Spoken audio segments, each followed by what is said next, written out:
Good afternoon, ladies and gentlemen from Cedarfield.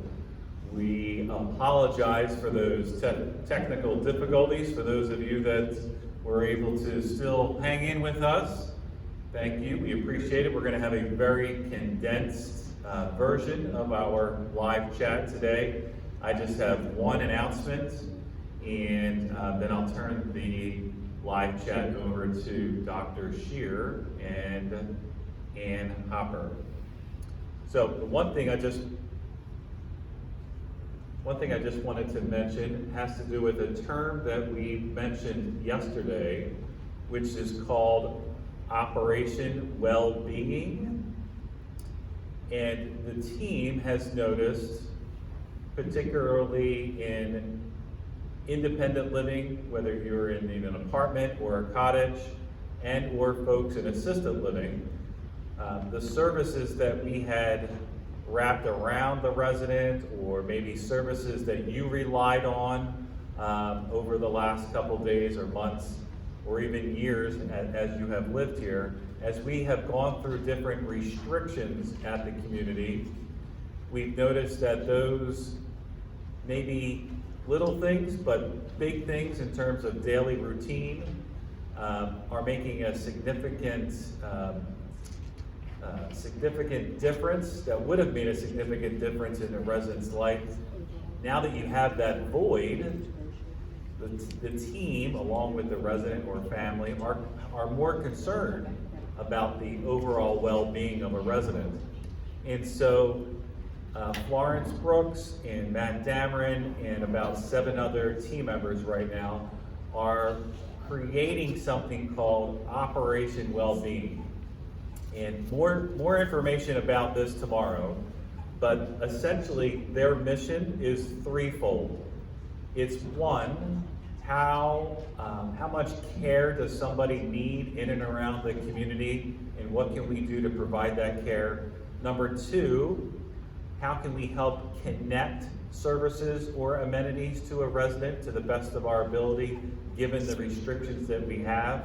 And then 3, how do we even support the resident, whether it's a simple phone call, a touch base every day.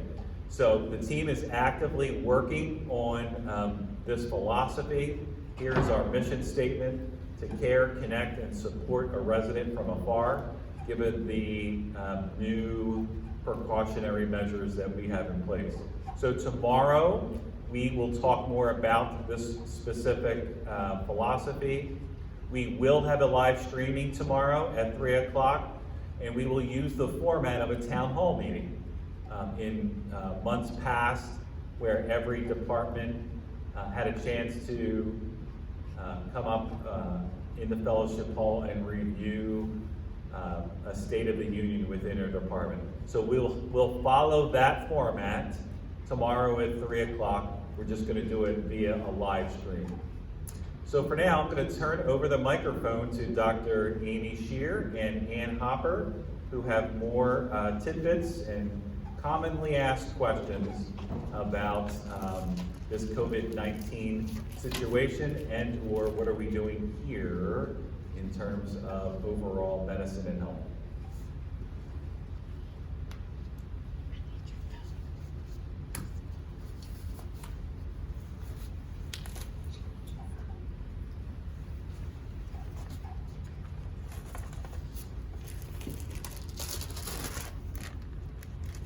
Wonderful.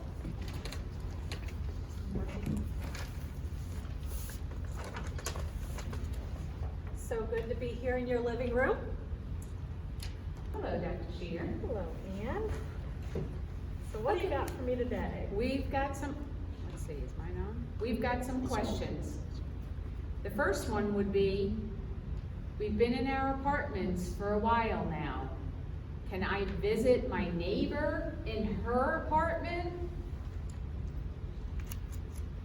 So while I can see where you think, where it could seem like that's, lower risk because, you've both been self-quarantined and self-isolated.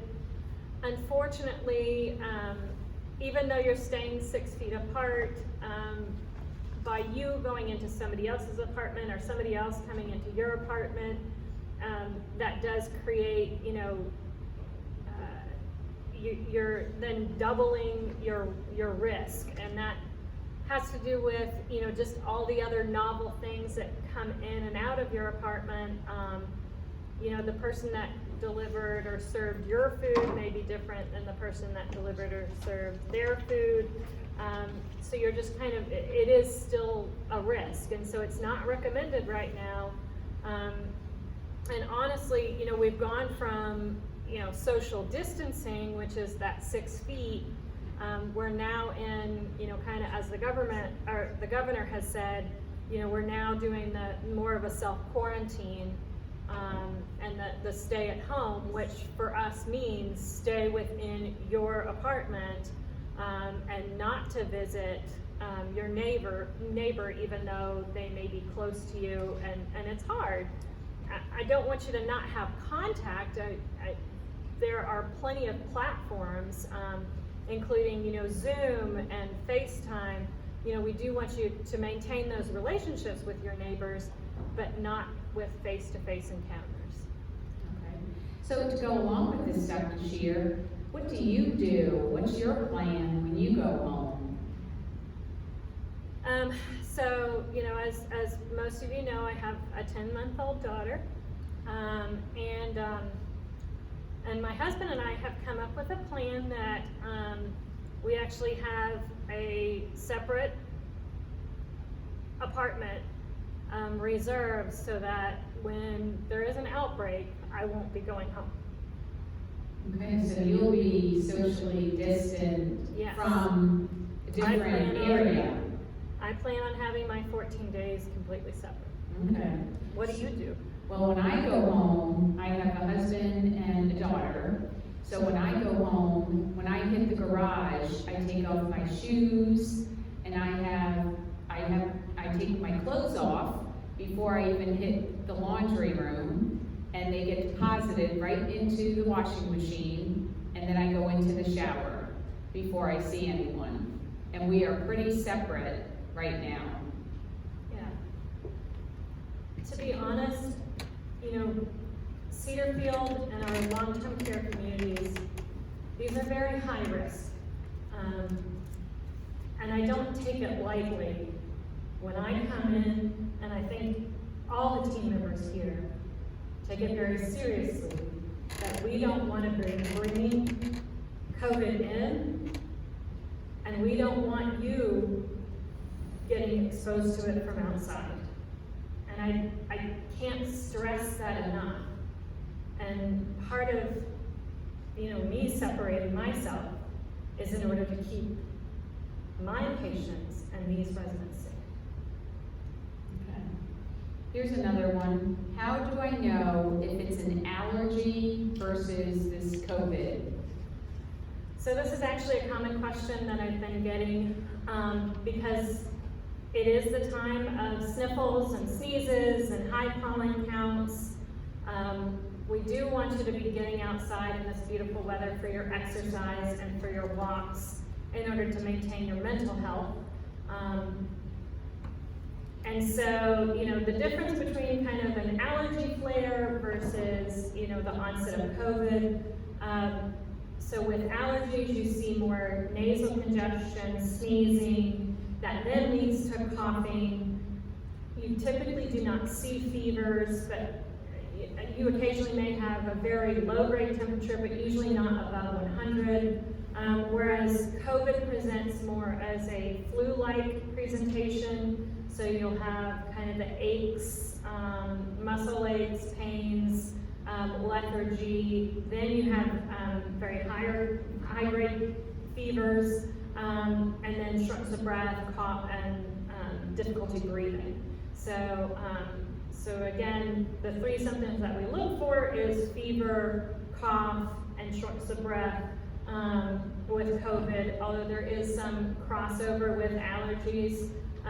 We are asking that if you have any symptoms that you're suspicious of, you go ahead and call the clinic so we can kind of track that, and then delve into which is which. But but most of you likely, you know, and I know I've been getting, and lots of people around me have been getting kind of more allergy type symptoms. You want to make sure that you're, again, washing your hands, covering, you know, you don't want to be sneezing into your hands. You want to be sneezing into, you know, the crook of your elbow, and you know, trying to keep that spread of droplets down, just in general. But they're, you know, not every sneeze is COVID, so we don't have to be so anxious that we're driving ourselves crazy. But it is a high pollen count right now, and some of the cough and congestion is actually more allergies than it is, you know. And so this would lead into,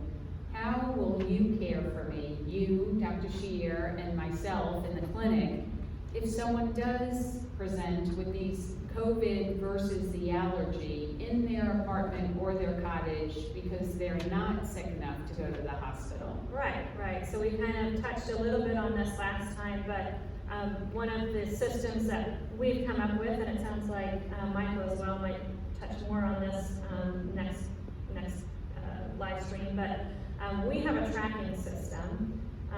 So when you're calling and you're letting us know, and that's one of the reasons why we really are depending on you to call and let us know if you're having temperatures, cough, shortness of breath, because we want to then follow that up with daily phone calls until you have possible resolution of symptoms, or if you need something. So let's say it starts to look like it's more turning into kind of a bronchitis or an exacerbation of COPD. You may need a dose of steroids. You may need to call in, you know, we may need to be calling in antibiotics, those kind of things.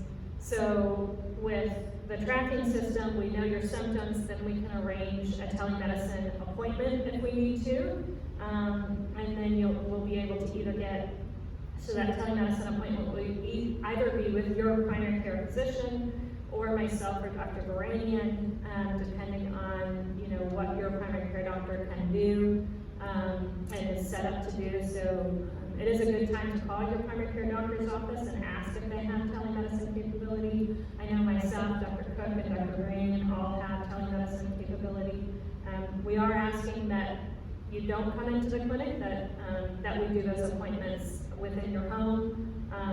I had one today that was a telephone, so again, they didn't feel comfortable with the smart technology, and then the next one I had was another resident at Cedarfield, and they did it on their iPhone, so that worked out really well. So either way works, and you know, it's more for me in my practice, and I feel like Dr. Cook and Dr. Rainey would say the same thing. We want to make sure that you're taken care of in this time period, and we're willing to kind of try and jump through all the hoops we need to make sure that happens. Sounds great. Okay, now we're on to being healthy. As a healthy person, if I end up talking to my doctor or seeing them, I know these visits are limited, but if I end up talking to my doctor, what am I going to talk to my doctor about? So,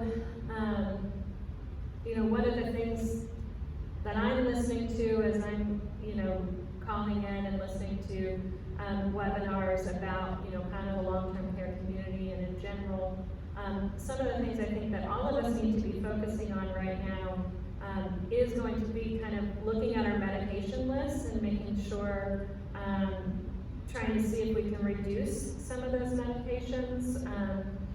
You know, it's very easy to start using that sleep aid that you haven't really used for months and months and months right now. But the reality is, it's really time to be reducing those. We need to be focusing on a healthier lifestyle, so hopefully focusing on trying to get off of some of those high blood pressure medicines. So if we can be eating better, if we can be exercising more, it's a great opportunity to take a look and see, hey, maybe I can reduce some of my pill burden. Along with that, I would say if we are able to reduce some of your medicines, I also want to make sure that you're doing it under a doctor's orders. You're not doing it yourself, number one. Number two, it's a good time right now to be looking at your vial of life.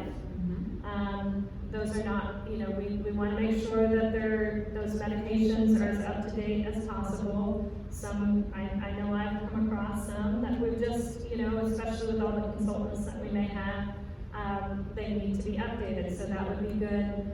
Looking at that vial of life, making sure that the power of attorney is updated, as well as and if it's your wife or your husband, you may want to also have, I think it has a place on there for a others, so that's good too. It also has code status on there. Looking at that and making sure that you have on there what you want it to be, and that POA or other family member that's on there also understands what you would want your wishes to be.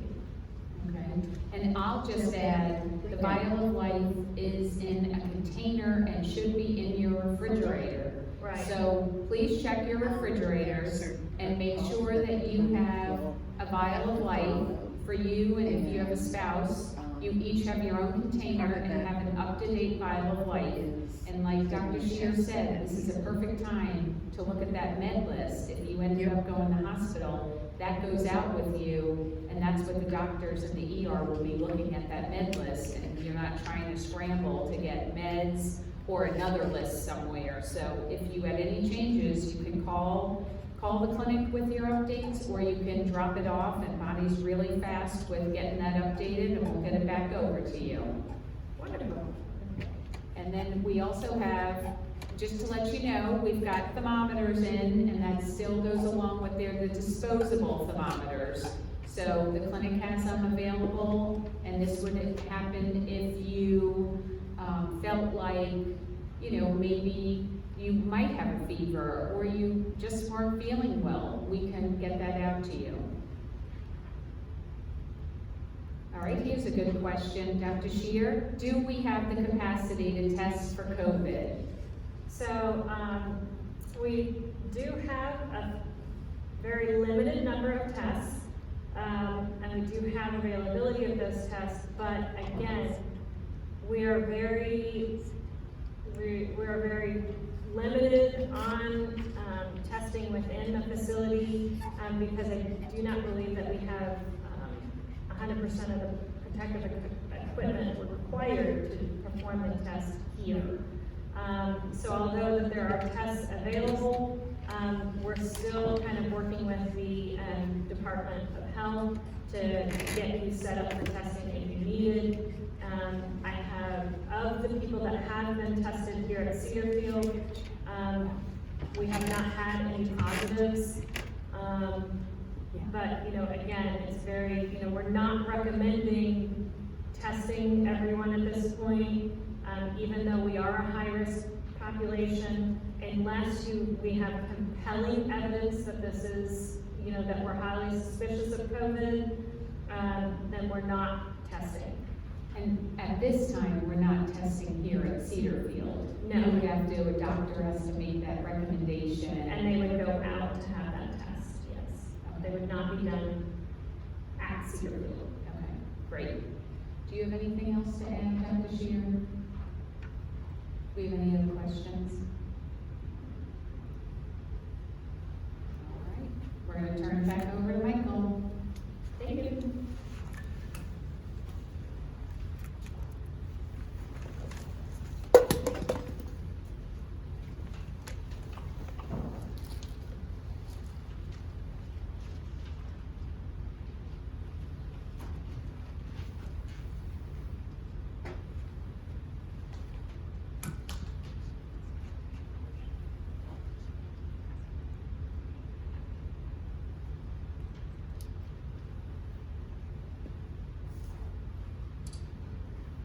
For the sake of time, since we are going past 4 o'clock here, I just have one more announcement. Similar to what I said in the beginning, that tomorrow we will have a live stream at 3 o'clock, and the format will follow the tradition of a town hall meeting that we have had here in months past. So we will share tidbits of information from every department 3 to 5 bullet points of things that all the department directors and or the clinical leaders and neighborhood leaders need residents to know. So with that, I just want to thank Ellen Woodall. She called in before we had this live stream. She remembers reading a book a long time ago, and there was a quote in this book from Victor Hugo, and it goes something like this: "Go to sleep in peace. God is awake." Go to sleep in peace. God is awake. So with that, I'm going to turn it over to Annie, who has some spiritual words of help.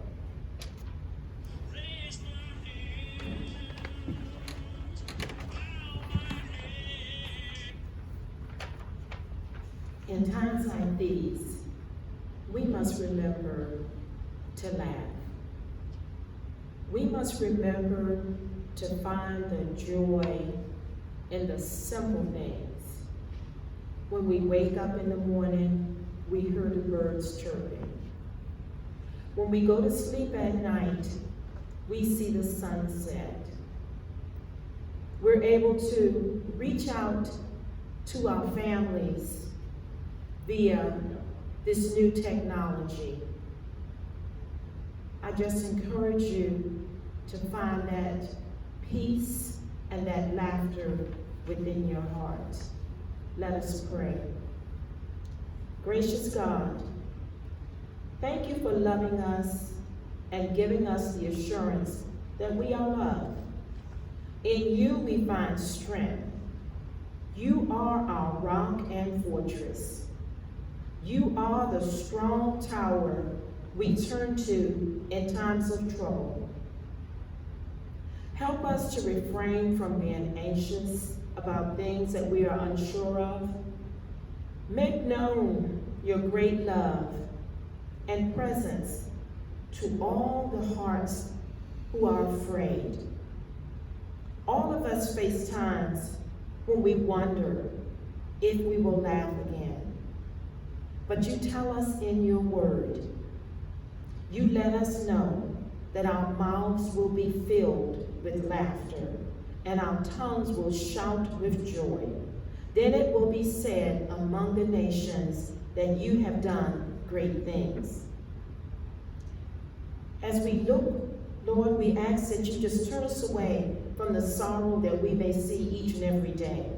But let us be able to go back to our dancing that you have given us, the joy that you have given us. In you we find hope, peace, joy, strength, and assurance. We thank and praise you at all times. To your glory be all the honor and praise. In Jesus' name I do pray. Amen.